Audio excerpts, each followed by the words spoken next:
Good evening, everyone, and welcome to another powerful and illuminating Sunday session. I hope you enjoy the music as much as I do.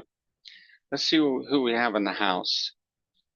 Christina, Courtney, Jennifer, Pauline, Sally, Valerie, Peter. Welcome, welcome. Tonight we're going to explore a teaching that has the power to bridge the gap between your desires and your manifestation. A teaching that comes from one of the greatest mystics and spiritual masters of modern times, Abdullah, the teacher and mentor of Neville Goddard. For those who may not be familiar, Abdullah was a Hebrew scholar and a mystic who taught Neville the laws of faith, imagination, and divine assumption. He understood something that most of the world still struggles to grasp, that faith is not begging God to act, it is assuming that he already has. It's not asking for the miracle, it's living from the miracle. You see, most people spend their lives hoping something will happen. They pray, they wish, they wait, but Abdullah taught Neville a higher principle, that creation is finished. Everything that could ever be, every answered prayer, every healing, every financial breakthrough, every dream home, every reconciliation already exists in the invisible realm. The only question is, can you believe it? Can you feel it? And can you live as though it were already yours? The mind of man is the workshop of God. When you align your imagination, your feeling, your faith, your assumption with what you desire, the universe bends itself to your belief. The outer world simply mirrors the state of consciousness you hold within. That's what makes tonight's video so important. It's titled, Do This for 1 Minute and Watch the Impossible Manifest. And what you're about to hear may sound simple, but I want you to listen with your spiritual ears, not just your physical ones, because behind these words lies the same power that moved mountains for prophets, saints, and visionaries throughout history. This is not about wishful thinking. It's about divine law, the law that Jesus expressed when he said, "It is done unto you as you believe." It's the law of faith that transforms impossibilities into testimonies. So as you watch this, don't just observe it, participate in it. Let your mind be still, let your heart open, and for the next few minutes, give yourself permission to step out of limitation and into divine possibility. Whatever you've been praying for, healing, provision, restoration, success, hold it in your heart as though it were already done. Because when you align your inner state with that truth for even 1 minute, as Abdullah taught, the outer world has no choice but to catch up with the image you've impressed upon it. This is what Jesus called the kingdom within. And tonight, as we enter this moment together, I invite you to feel the power of that kingdom awakening within you. So take a deep breath, release every doubt, every fear, every how and when, and prepare your spirit for revelation, because what you're about to experience can open a door that's been waiting for you all along. Let's begin the video. Do this for 1 minute and watch the impossible manifest. Close your eyes. The world you see out there is not what truly exists. It is merely the echo of what vibrates within you.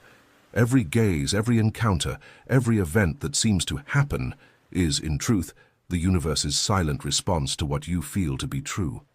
Life is a mirror that never lies. It doesn't show you what you want, but what you are deep down.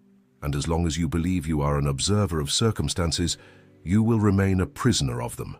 But the moment you understand that the external merely reflects your internal state, something changes. You shift from spectator to creator. What you call reality has no will of its own. It is malleable, plastic, obedient to the conviction of whoever perceives it. Therefore, when I tell you do this for 1 minute and watch the impossible manifest, I am not talking about effort, blind faith, or fleeting optimism.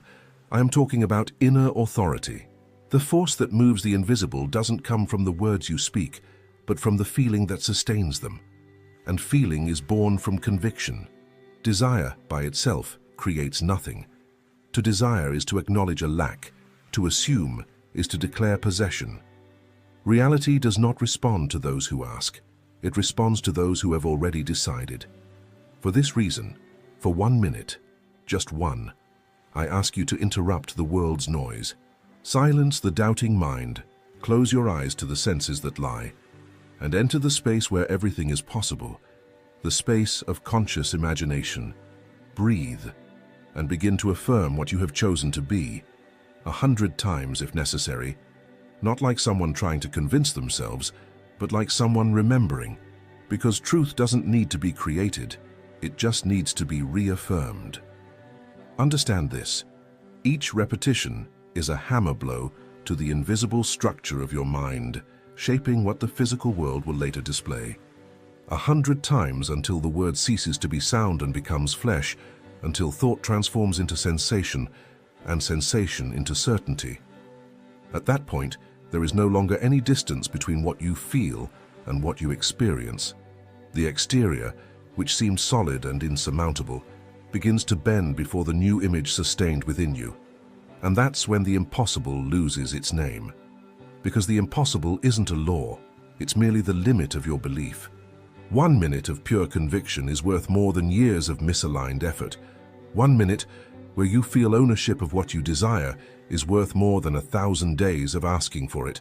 The world doesn't need time to change, it needs a state to reflect. So, in this minute, do not seek. Affirm. Do not wait. Declare. Do not observe what is. Feel what will be, as if it already were.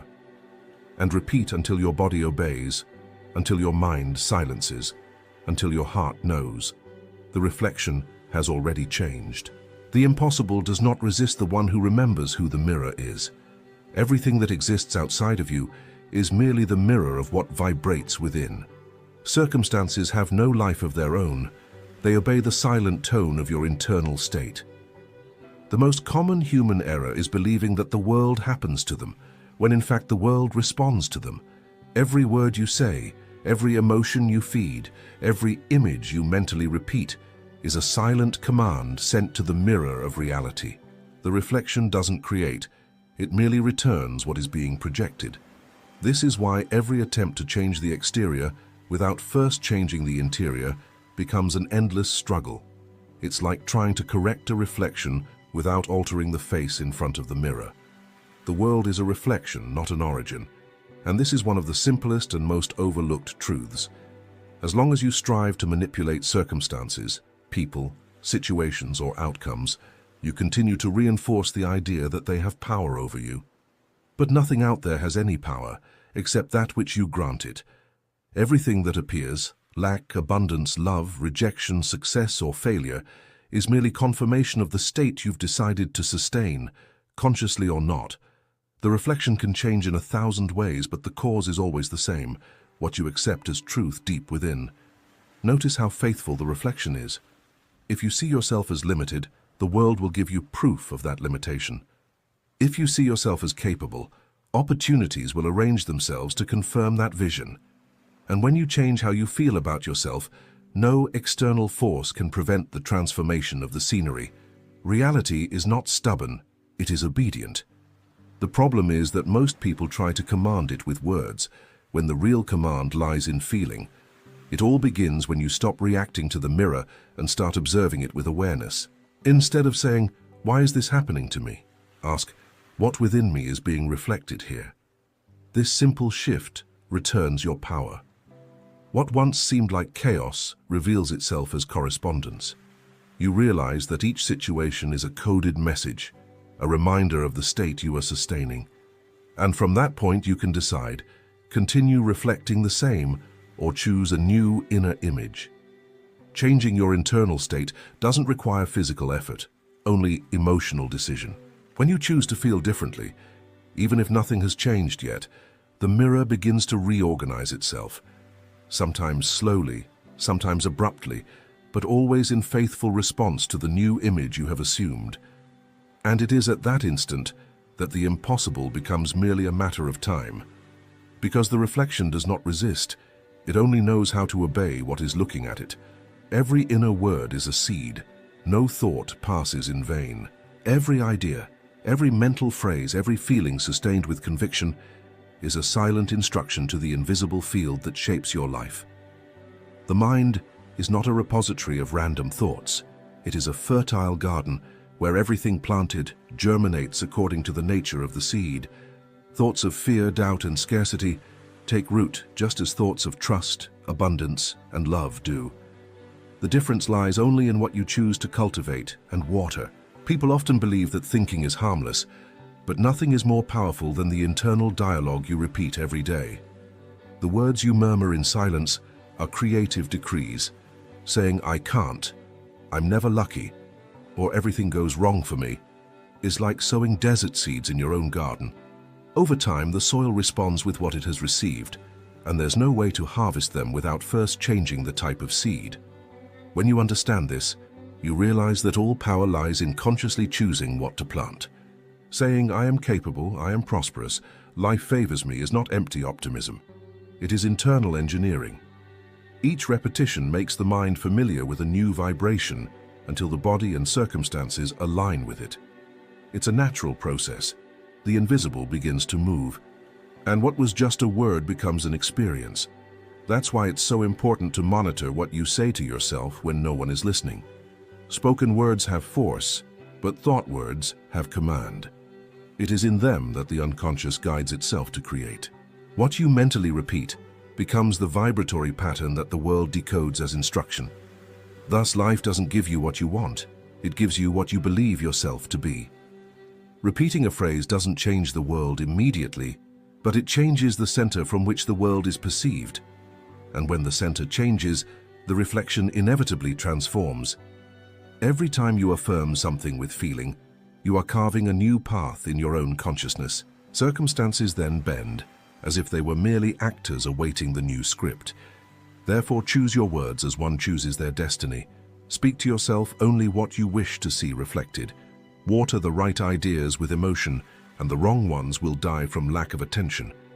The law is simple. What you repeat with feeling, you create. Words are not just sounds. They are seeds of entire worlds waiting for someone to speak them with enough faith to make them blossom. Everything that exists was born first as an image. Before any gesture, there was a vision. Before any achievement, someone dared to imagine. Imagination is the silent rehearsal of reality, the stage where the invisible trains to become visible. When you imagine something and feel as if it's already real, you are writing the script that the physical world will be compelled to enact. The mind doesn't differentiate between what is imagined and what is experienced. To it, both are facts. And that's why everything you emotionally accept as true within yourself begins to take shape outside of you with no apparent effort. But most people use imagination as an escape, not as creation. They dream only to escape what is, instead of using the dream as an instrument to decide what will be. They imagine what they desire with longing, not with certainty. They want what they want, but continue to feel what they fear. And it is in this gap between imagining and believing that power is lost. Imagination only creates when it is felt as reality, not as possibility. When you see yourself, even in silence, living what you desire, something moves in the invisible, not by chance, but as a response. The mind is the cradle of all events. No event reaches you without first having been rehearsed in that inner theater. Every memory, every thought, every image you sustain is a continuous vibration that attracts its equivalent in the world. Therefore, conscious imagination is an act of responsibility. You cannot choose the consequences without choosing the images that generate them. Everything you see externally has already passed. It is solidified, past. The future is being molded now, in what you dare to feel is true. When you begin to use imagination with purpose, something changes profoundly. Internal scenes cease to be daydreams and become decrees. You don't imagine to dream, you imagine to determine. You close your eyes and see what you have chosen to be as if it already were. You walk, speak, breathe in this new state until the vibration becomes natural. And the world, faithful as a mirror, responds with circumstances that correspond to this new inner tone. Nothing is created at the moment it appears. Everything already existed as an image before being seen. The gesture is merely the echo of the idea. The physical world is a delayed mirror. Therefore, whoever understands the power of imagination stops reacting and begins to anticipate. Instead of waiting for the future to happen, they rehearse it with feeling, knowing that the stage of life has no choice but to play the role that was written in consciousness. Imagining is the supreme art. It is seeing the invisible with such clarity that the visible hurries to catch up. Persistence is what transforms the invisible into reality. It's easy to imagine for an instant, to feel hope for a day, to repeat words for a week. The difficult part is to remain in the chosen state when nothing seems to be happening. But it is precisely then that creation begins. Doubt is the last obstacle before manifestation. It arises to test your faithfulness to the invisible. Most people give up when the reflection hasn't changed yet, which is why they remain stuck in the same cycle. The one who persists, even without proof, rewrites the code of their own existence. Persistence is not stubbornness, it is sustained conviction. It is the ability to remain steadfast in feeling, even when the entire world seems to contradict you. It is to look into the void and still say, "I know what is real." This silent certainty is what reorganizes the invisible lines of reality. While the common mind allows itself to be swayed by the senses, the awakened mind knows that the senses are delayed, showing only what has already been. To persist is to remain in the future until it becomes present. When you decide on a new state, wealth, love, health, peace, the old state will try to pull you back. It uses time, appearances, memories. But all of this is illusion. These are echoes trying to convince the Creator that the creation has not yet happened. Do not believe them. Continue sustaining the new sensation, even if the body still remembers the old. The physical world is slow, but it always obeys. It's like pushing a heavy boat. At first it doesn't move until suddenly it begins to glide. To persist is to choose loyalty to the invisible rather than reaction to the visible. It is to act as if the new is already a fait accompli, even if nothing confirms it.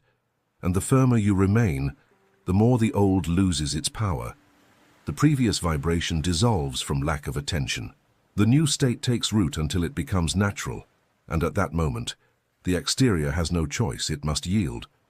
No force resists a mind that refuses to doubt. Persistence is the point where imagination becomes flesh, where the invisible finds form and desire transforms into fact. Many call this a miracle, but it is merely the consequence of one who remains. The universe does not respond to haste, it responds to consistency. The one who doubts starts over at every instant. The one who persists advances, even in silence. The impossible does not collapse before desire. It collapses before persistence. Sustain the new state until it becomes more real than any contrary evidence. Because true faith does not need guarantees. It creates what does not yet exist. Inner acceptance is the final seal of creation. It is the moment when you stop trying, waiting, seeking, and simply know. Acceptance is not passivity, it is the point where conflict ends. It's when you feel effortlessly that what you desired is already a part of you. At that instant, desire ceases to be something out of reach and becomes identity. The universe, obedient to your internal tone, begins to silently reorganize itself to confirm what has been accepted as fact. Nothing happens while the mind insists on struggling. As long as you think it hasn't arrived yet, you are declaring absence. As long as you ask when will it happen, you are affirming distance. Acceptance dissolves this resistance. It is the natural state of one who understands that the game is over, that there is nothing more to conquer, only something to allow to reveal itself. When you genuinely feel that it already is, the world has no choice but to agree. To accept does not mean to wait silently for a miracle. It means to live as if it has already happened. It is to eat, walk, breathe, and think from this new point of reference. It is to act effortlessly because the conviction has already been established. The right people, opportunities, and even coincidences begin to move in your direction attracted by the vibration that acceptance emits. And all this without haste, because time is merely the space that life uses to align the visible with what you have already decreed in the invisible. Acceptance is the opposite of anxiety. The anxious mind seeks signs, but one who has accepted already recognizes them even before they appear. It is the state of someone who observes the world with tranquility, knowing that nothing can escape what has already been determined internally. It is like planting a seed and not digging up the soil every day to see if it's growing. You trust the process, and this confidence, silent and serene, is what accelerates everything. When you truly accept, desire disappears, because there is no longer any separation between you and what you desire. The struggle ceases, the internal noise silences, and life begins to move with ease. It is at this point that the invisible crosses the border and becomes tangible. No forcing, no insisting, just allowing the inevitable to manifest. What has been accepted with conviction cannot be denied. What has been felt as real cannot be prevented. To accept is to recognize that it already is. And when the already is settles in, the impossible simply dissolves. Because the external world, however solid it may seem, has no power of its own. It is a faithful reflection of what you have decided to inhabit. And when you inhabit the final state, creation ends.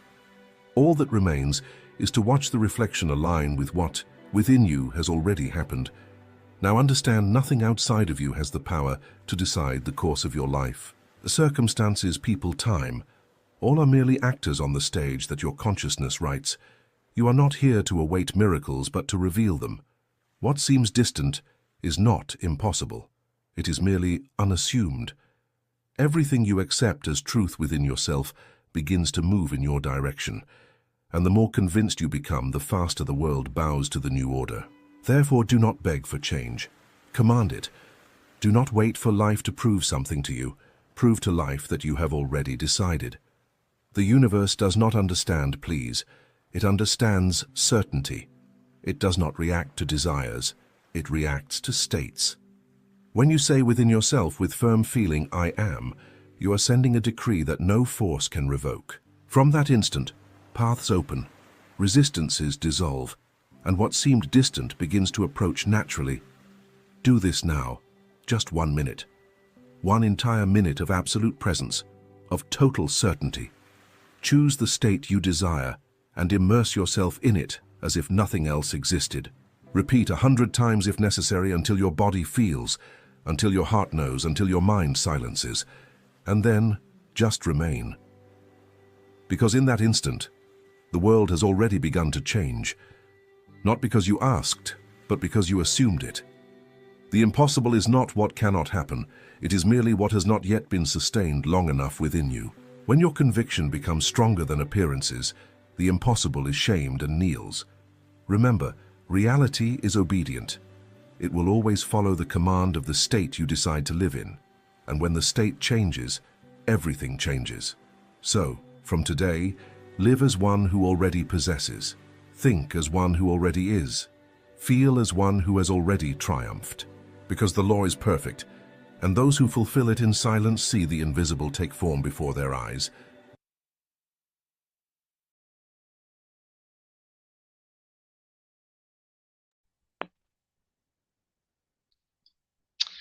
What a powerful reminder of who we truly are. If you were listening with your heart, not just your ears, you caught the essence of what Abdullah was teaching, that everything begins and ends with consciousness. The world you see outside is only a reflection of the vision you hold within. When you take even 1 minute to feel the reality of your answered prayer, not as something coming, but as something already done, you are aligning yourself with the creative power of God who dwells within. Abdullah called it living in the end. Jesus called it believing you have received.